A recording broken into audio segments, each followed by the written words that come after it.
You can become a better internet troll, and I'm here to tell you exactly how to increase your damage and widespread mayhem across the internet. Is this person going to attempt to murder me for my castle? And that I agree with you, Joe. They are only the people that would comment something shitty. By someone calling me fat, for instance, that doesn't impact me at all. These are my 4 ways to become a better troll. Obviously, I'm not going to teach you how to be a better troll. I mean, technically, at the end of this video, you will know how to be a better troll. Maybe just less of a dick at the same time. This is my favorite one, I think. Let's have a look at number 7. That's so good. I got eight in total to share with you. Sorry, I'll head back to my script. I wrote it here. I had it written down. I would be doing a disservice to my audience if I didn't talk about it. Science says it takes just 7 seconds to judge someone and make your own story about who they are, what they do, what their values are, and your brain unconsciously just writes this story. In aviation, we call this snap judgment situational awareness. In real life, I'm going to say it's just called a misunderstanding. Hate on the internet or trolling, which has become a term associated to essentially people spitting, for lack of a better word, on someone else's idea, speech, concept, values, but from behind a keyboard. In general, this topic is a deep pit of information. Lots of people have spoken about it, still speak about it, and I'm sure will continue to speak about it. I'm going to call trolling the silent cancer of the internet, and it deserves my diagnosis. Let's get into it. I was going to have like a book called Trolling for Dummies, but I didn't mock it up. But you know the one with the yellow accounting for dummies or gymnastics for dummies, whatever it is, I was going to have trolling for dummies. So you'll just have to use your imagination. So the questions I want to answer in this video simmer down to a core question: to troll or not to troll? That is the question. The second one, which is probably controversial, I want to look at, is there any good that can come from trolling, or is it just all bad? And the third one, when someone puts an opinion out on the internet and someone trolls it or comes back with hate or whatever it is, could we try to give some education to those trollers such that they can approach a conversation or a community with curiosity, which might actually have a better end result in the conversation, and then from there, a better digital world, probably just world in general for us all. That's a far goal, but it's a thought I wanted to talk about.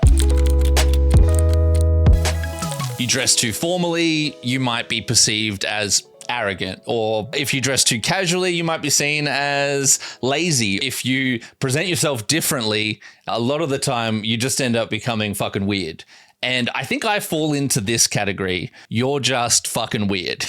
And it's got to do with how I dress and how I present myself. So I want to take you through some of the other comments that I've received online. Now, these are just a selection.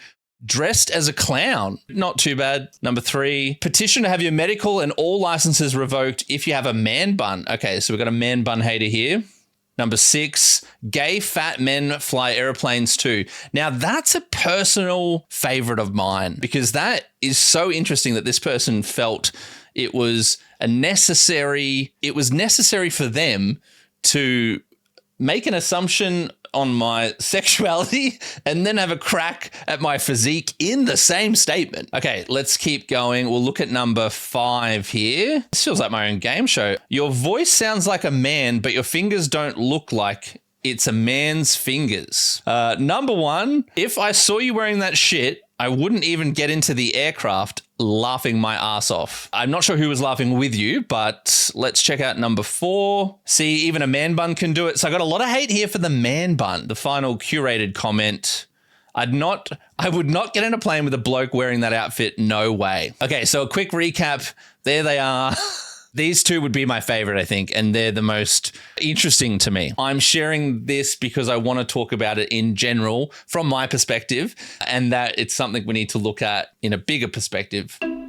Hopefully that makes sense. So if you don't know my content or you've never seen me before, you might be wondering, what does he wear in order to receive those kind of comments from people? So I have curated a variety of pictures of my looks over the years. Here is some Digby for you. So this seems to be the outfit that causes the most frustration for people, but you can see Digby's been to award ceremonies. He wears suits, color, casual outfits, commando gear, wild hair, skateboarding, full trackies, Digby when he was very young, and then what I'm calling drug dealer Digby. I think that's what I would look like if I was a drug dealer. That was from a party a while back where it was a fancy dress. But moral of the story, I guess I wanted to share these pictures to show that I look a whole bunch of different ways depending on how I'm feeling, where I'm going, mostly just how I'm feeling, actually. Like sometimes I'll wear all black like I am today, or sometimes I'll go and wear full top to toe. I don't even know what you call that.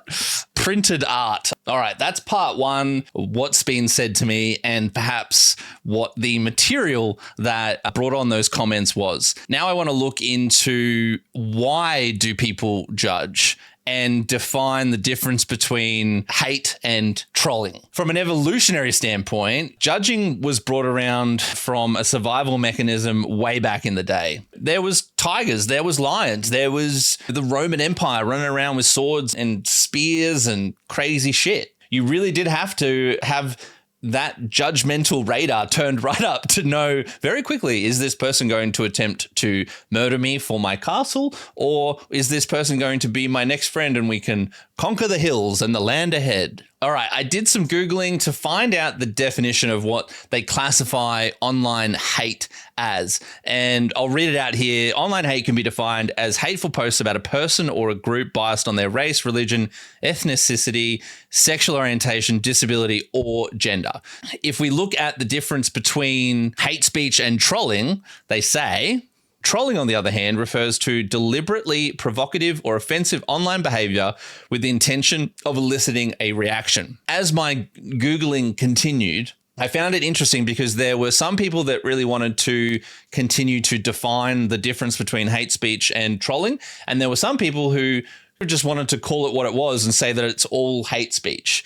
Now, at the start of the video, this is why I had that little disclaimer where I was saying, like, what I've experienced is nothing compared to what other people or communities or groups have experienced, which is what I'm referring to around expressions of targeting race, religion, gender, or sexual orientation. Now, someone has had a crack at me potentially being gay, my characteristics of physicality, being fat. Now, I think the two should be different because I think racially coming at someone or anything in that matter is next level up from just saying something that someone might find offensive, like your shirt is shit. Okay, I thought this stat was pretty interesting. Now, it is an American-based stat, and it's actually from 10 plus years ago. This was from Psychology Today. So 28% of Americans admitted to engaging in malicious online activity directed at somebody they didn't even know.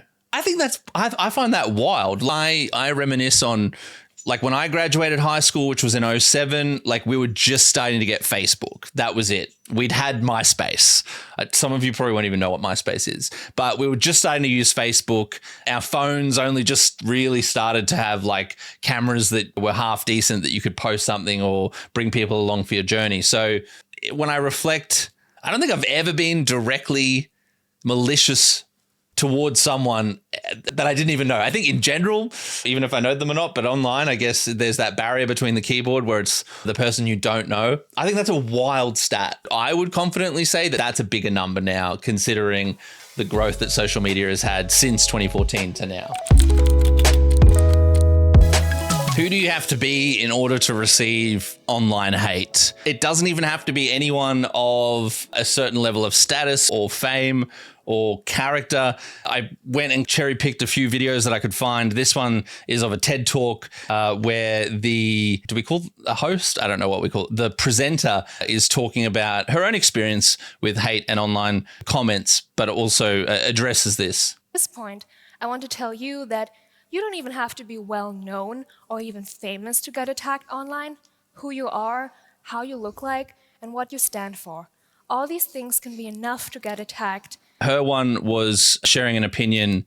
Just an opinion on sexism in our society. And it went viral and she got, I would say, really brutally online attacked and completely unnecessary. So her talk is really interesting and really compelling and dives into this much deeper. So I've put a link to that at the bottom of the video. So if you do want to go and watch her TED Talk, I'd recommend it. Okay, so I went from the serious side of the internet, which is the TED Talk, to Joe Rogan, who's maybe a less serious side to podcasting and the internet. But even Joe has something to say on the topic. So Joe, if you don't mind, what do you want to say? You can't pay attention to those comments. Oh, I First of all, they're amusing. They're only the people that would comment something shitty. And that I agree with you, Joe. They are only the people that would comment something shitty. Joe also had this to say. Right. You guys aren't, so why are they insulting you? Why are they going after you? It's because of an insecurity. But it's also because of this weird way of expressing ourselves on Twitter and Facebook and stuff. It's just too instant. That instantaneous ability to just go after something. You don't meet them. You don't establish a friendship with them. You don't talk to them. That's why I'm saying it's a reflection. As a psychologist, I find it really interesting. They touch on the reasons why, which is going to come down to insecurities and essentially looking to make one's self feel better from bringing someone else down. Not a new thought, not a new topic. I wanted to share those two ends of the internet spectrum to show that it doesn't matter who you are, famous online, a celebrity, down to the lady that was discussing on the TED Talk. She had literally just posted a Twitter comment on her own account that went viral. She was, when you compare someone to the public eye, an everyday person, and got a focused and targeted amount of aggressive and inappropriate online hate. Are trolls bad, or can they do any good? Now, my answer is more bad than good. It's undeniable. No one can battle that opinion. They cause damage, pain. But what I wanted to look at is how could we twist online trolling and make it a better place where people can still come and express their opinions or throw their digital grenades, if you want to call them, into a conversation and come out of the other end either with more education and still choosing to feel the way they do, or maybe they've learned something and they've shifted a point of view or an opinion they had. So we can all agree that a lot of troll comments have come from a place of anger, jealousy, resentment, rather than necessarily wanting to contribute or challenge what's being said. Because I guess that's where there's a big difference. If you're coming into a conversation and you want to challenge it or contribute, if you do so respectfully without attacking someone, that's a totally open conversation and chat. Knock yourself out. But it's when people come into it not from that space that it starts to get a bit iffy. These are my 4 ways to become a better troll. Number 1, a troll has got to know their audience, because when you know an audience, you can understand their pain points and how to target an emotional response. Again, this is where it's 50-50 in the middle. I think if you're doing that in a way that's not attacking someone's race, religion, characteristics, sexuality, gender, long list, you get the gist, then I think the pain point could be an opinion or a value that you want to talk about. These are really fine lines, but know your audience, understand your target's pain point. Number 3, you've got to be subtle, provocative, strategic, and memorable. I think with some of the comments that I received, they're memorable to me because I genuinely find them funny and engaging for me, because my brain is probably wired a bit differently, where I find it fascinating that someone would take time out of their day to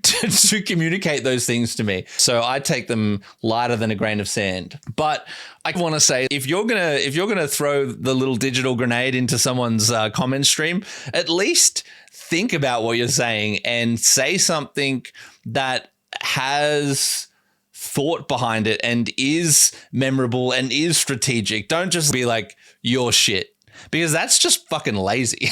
At least, make it into a pun, have some fun with it, be ready to engage in a back and forward conversation. Yeah, the lazy side of trolling is just embarrassing. And number 4 here, your troll does not cause any psychological or physical harm. Of those 4, that is the key takeaway. No matter how you troll, it cannot cause psychological or physical harm to your trolling victims. And I think that's where the psychological side is difficult, because what might cause me psychological harm is not the same thing that might cause someone else psychological harm, or vice versa. By someone calling me fat, for instance, that doesn't impact me at all. I engage in the comment and laugh it off or banter with the troll in a way that I think makes them feel uncomfortable. The point is to disarm their firepower, so to speak. But someone else being called fat could take that really offensively, and it could very dramatically shift how they're feeling, shift their mental state, and how deep and dark that can go for someone is not a personal choice, but a personal journey for that person. You just never know. What's something for someone might not be anything for someone else, but it doesn't make it any more less or more valuable for those people. So that's where you have to be really careful when you're trolling, I think, is you have to be able to read a room, and you have to know when potentially you've gone too far. And I think who you're talking to as well. Know your audience. If people are trolling me, they know I repost those comments. They know I'm going to make a video about it. They know I'm probably going to reply with something that is just as bad as what they've said, but looking at it toward me. So if someone else says you're fat, essentially just jumping on the bandwagon of whatever their comment is. So the other one, what did they say? The profile picture one. Hold on, let me go back to it. All the pictures of Digby. That one, that's a fuckboy ass profile picture. So again, that one, like, I probably would have said something like, you must be a curator of the profile picture. Take the energy that they fired at me. And I'm not like creating a new argument or a new point of view, just like rechanneling the energy and being like, all right, well, you want to come at me with that? Here's a bit of it looking back at you. And 9 times out of 10, they don't really reply again, which I think is probably because of how I handle it. And this is such a fine line, because again, the type of comments I'm getting here are about characteristics. I'm happy to talk about things that don't personally offend me. So again, if someone was talking about, a really simple one to look at is someone's race and being racist, that's very different to how you might want to deal with that kind of hate online and the processes you might want to take towards the examples I'm explaining. But in my case, just by taking what they've said, spinning it around, shooting it back at them without coming in with an argument. If I was to say, I'm the same weight as you, I looked at your profile pics. If I was started to argue it with them, that's where they get more power from. That's where they rise up from the ashes. So by me just disarming it and being like holding a bit of a mirror up in a way towards their comment, it seems to disarm them, and I enjoy it. Okay, here's one last video that discusses internet trolls. And I guess I also wanted to put into practice maybe how one would go about trolling this video. Controversial considering the video is about trolling, and I'm not saying you should go and troll it, but let's have a listen to what they've got to say. Today, let's talk about how to deal with internet trolls in a godly way. Now, look, whoever that is, I appreciate them. Their point of view is a religious answer to how to deal with trolls. Religion doesn't mean anything to me. If someone was going to come and troll on this page, I would encourage that person to make sure they watch the whole video, which is like 3 minutes here. Feel free to go watch the video. I'll put the link below. Not to troll it, but just to watch it for your own understanding and educational purposes. But if I was going to leave a comment on that video because I disagreed with something, it would have to be using the 4 kind of rules that we've talked about today, which is like, know your audience, know the pain point if I was going to try and troll it. And I could talk about how religion isn't real. That could be what I want to poke at the side of whoever's made this video. Religion isn't real. But if I left a comment like that, then I would say that religion isn't real. What you're saying is bullshit. Okay, that's a stupid comment to leave. But if I did leave that, I'm not having necessarily a go at what they believe in. I'm not having a go at the presenter themselves about how they look, what they're talking about. I'm just saying that I don't believe what you believe, so it's bullshit.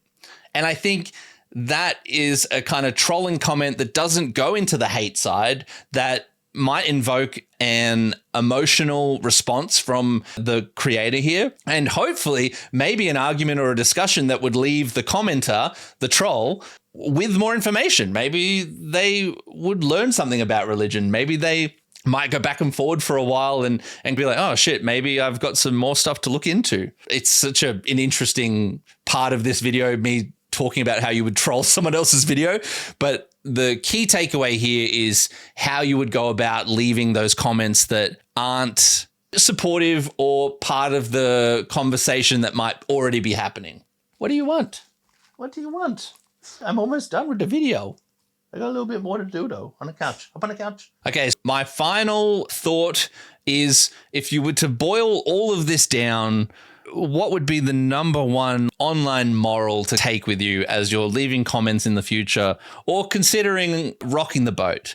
And may I reveal to you my golden rule? Just don't be a fuckwit. Just don't be a fuckwit. Be fun, be interesting, be respectful, be supportive, be challenging, be open for a conversation, but don't be a fuckwit.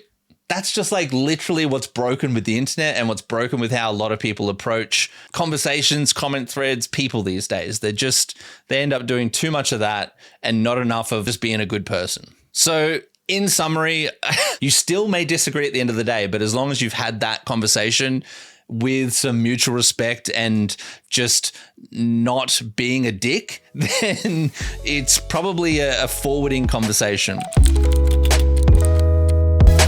So the answer to this question from the very start of the video, to troll or not to troll, I would say troll, but do it better. Do it for the right reasons and do it in the right way. Welcome to a 2.0 version of me where I not only fly planes, but have somewhat of an opinion, which is a new thing.